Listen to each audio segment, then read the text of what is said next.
Halo, Assalamualaikum warahmatullahi wabarakatuh. Halo anak-anakku kelas 7 yang Ibu banggakan. Jika kalian menonton video ini, artinya kalian sudah mengerjakan ulangan ya. Nah, selanjutnya Ibu akan menambahkan satu submateri lagi tambahan untuk bab 1. Nah, bab 1 ini ada materi tentang alat ukur. Alat ukur yang akan kita bahas, kalau penggaris itu kan udah biasa, kalian sudah tahu cara menggunakannya. Nah, alat ukur lainnya selain penggaris ada jangka sorong, ada mikrometer sekrup, dan neraca Auhaus. Tentu ketiganya ini kalian belum biasa menggunakannya. Untuk itu mari kita perkenalan dengan mereka satu persatu. Yang pertama ada jangka sorong.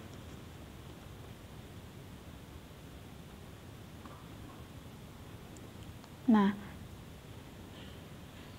kita perhatikan dulu bagian-bagian dari jangka sorong. Kalian perhatikan di sini ada rahang tetap bagian atas, ini yang di sini. Kemudian ada rahang tetap bagian bawah. Kenapa disebut rahang tetap? Karena rahang ini tidak bisa digeser, tidak bisa digerakkan. Kemudian ada rahang yang bisa digeser atau yang bisa digerakkan, yaitu rahang geser atas dan rahang geser bawah. Seperti ini. Nah, di mana letak benda yang diukur? Benda yang diukur diletakkan di sini. Atau bisa juga di sini, di antara kedua rahang yang atas atau rahang yang bawah. Di sini kalian bisa melihat ada baut. Ini diletakkan di antara dua rahang yang bawah. Nah, rahang yang bawah ini bisa digeser-geser agar menyesuaikan dengan ukuran benda yang diukur. Di sini disesuaikan dengan ukuran bautnya. Nah, kemudian bagian yang lain adalah ini ada skala 1, 2, 3, 4 sampai seterusnya. Ini adalah skala utama. Kemudian di rahang geser ini ada skala lagi yang lebih presisi, yakni skala nonius di sini. Angkanya tidak kelihatan ya di gambar ini. Nah, kemudian di sini bagian belakang ini ada gurat ukur kedalaman. Jadi jangka sorong ini bisa digunakan untuk mengukur kedalaman benda. Misalnya di laboratorium ada tabung. Nah, nanti bisa diukur kedalaman tabung tersebut. Nah, kemudian ini contoh untuk mengukur diameter uang logam. Jadi jangka sorong ini lebih digunakan untuk mengukur alat-alat yang lebih kecil ukurannya. Jika penggaris meteran itu kan untuk mengukur benda-benda yang besar. Nah, ini untuk mengukur benda-benda yang lebih kecil dan hasilnya lebih presisi. Oke, kemudian bagaimana cara membaca hasil pengukurannya? Mari kita simulasikan.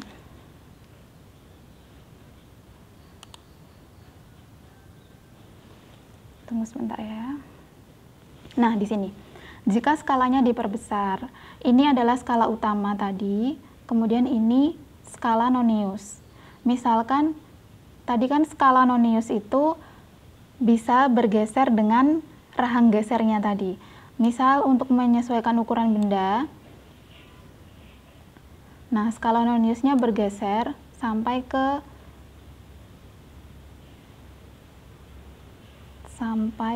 sini misalnya.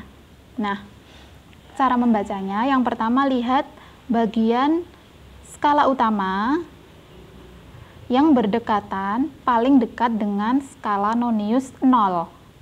Di sini kan ada 0, ada 1. Nah, di sini berapa? 0,1, 0,2, 0,3, 0,4, 0,5. Jadi adalah 0,5 cm. Nah, kemudian dilihat bagian garis dari skala utama dan skala nonius yang berimpit atau menjadi garis lurus. Nah, di sini kita lihat garis ini ya. Nah, garis ini. Berarti ini di angka berapa? Angka 4. Tadi kan sudah 0,5 di sini. Kemudian ini 4. Jadi hasilnya 0,54 cm. Atau jika dalam milimeter adalah 5 mm. Ibu harap paham ya. Kemudian kita lanjutkan alat ukur yang kedua. Alat ukur yang kedua yang akan kita bahas adalah mikrometer sekrup. Nah, mikrometer sekrup ini bisa untuk mengukur benda yang lebih kecil lagi, yang lebih tipis lagi, seperti itu. Nah, contohnya ini di sini dia untuk mengukur kelereng ya.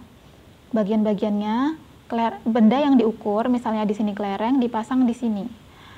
Kemudian ada seperti jangka sorong tadi, ada rahang geser, ada rahang yang tetap. Nah, rahang geser ini, jadi rahang ini bisa lebih panjang, bisa lebih pendek. Caranya bagaimana? Caranya dengan memutar roda bergigi ini, diputar. Seperti ini, diputar ke bawah atau ke atas. Nah, kemudian ada skala utama di sini dan juga skala noniusnya di sini. Bagaimana cara membaca hasil pengukuran dengan mikrometer sekrup? Mari kita simulasikan. Oke. Nah, di sini. Misal di sini kita beri benda ya. Kemudian kita putar.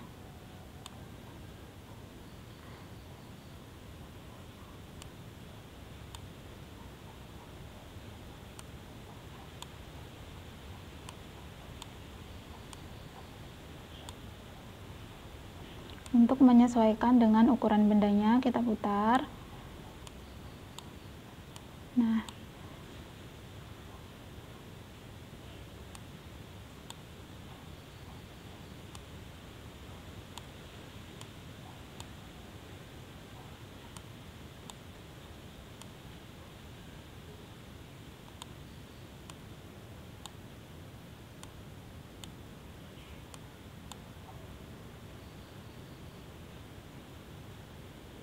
oke, misalnya sampai di sini ya. Misalnya bendanya setipis ini. Di sela-sela ini ada benda, cukuplah segini. Nah, bagaimana cara membacanya? Yang pertama tentu dilihat skala utama.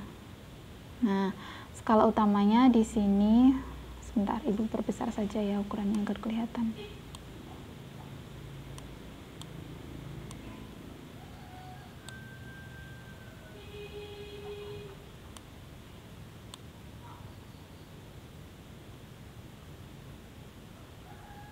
Nah, oke, di sini. Lihat skala utama. 1, 2, 3, 4, 5, 6. Berhenti di 6. Nah, 6 kemudian masih ada di sini. Nah, ini kan di tengah-tengahnya ya. Kalau di sini kan berarti sini 5,5, berarti ini 6,5 ya. 6,5 kemudian lebihnya berapa? Nah, dilihat garis yang lurus dengan ini. Yang lurus adalah 45. Jadi 5,5 tambah 0,45, hasilnya adalah 6,95. Kalau di aplikasi ini 6,94 karena ya memang tidak begitu presisi ya dengan aplikasinya ini. Oke, semoga kalian paham. Selanjutnya, yang ketiga adalah neraca Auhaus. Jika kalian memperhatikan materi yang ada di buku paket, nah di situ ada contoh cara menghitung atau membaca hasil pengukuran dengan neraca Auhaus. Nah, di sini bagian yang perlu kalian ketahui adalah di sini tempat untuk menimbang benda, maksudnya tempat untuk meletakkan benda yang akan ditimbang diletakkan di sini. Kemudian di sini ada neraca 3 lengan, 1, 2, 3. Kalian perhatikan atas, tengah, bawah ini ya. Tapi sebenarnya mereka letaknya sejajar. Nah, kemudian di sini ada beban geser. Ini bisa digeser-geser ke sini untuk menyeimbangkan ini. Kemudian ada penanda keseimbangan di sini. Jika sudah seimbang, maka ini lurus. Oke, langsung saja kita simulasikan ya.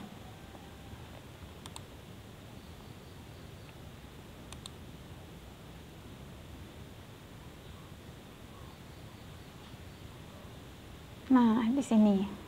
Oke. Di sini ada sebuah beban yang diletakkan di atas tempat benda di sini ya. Kemudian ini bisa kita geser agar ini seimbang. Garis lurus ini sejajar dengan titik di sini. Oke. Kita geser dari ini dulu. Masih belum turun ya, masih belum turun.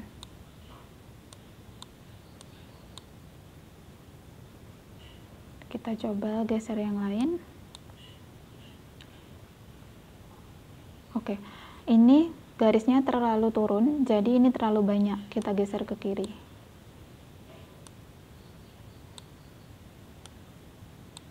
Dicoba angka 10, kemudian kita tambahkan angka yang lebih kecil.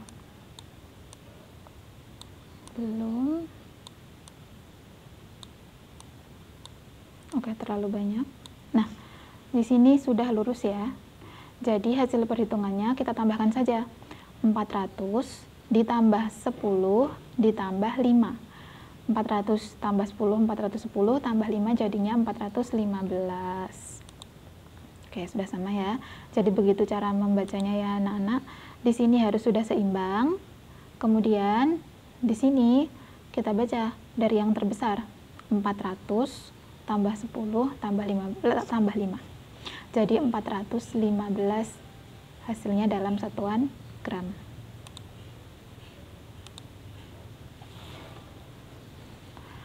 Oke, sampai di sini Ibu harap kalian paham tentang cara membaca alat ukur jangka sorong, mikrometer sekrup, dan neraca Ohaus. Terima kasih atas perhatiannya. Wassalamualaikum warahmatullahi wabarakatuh.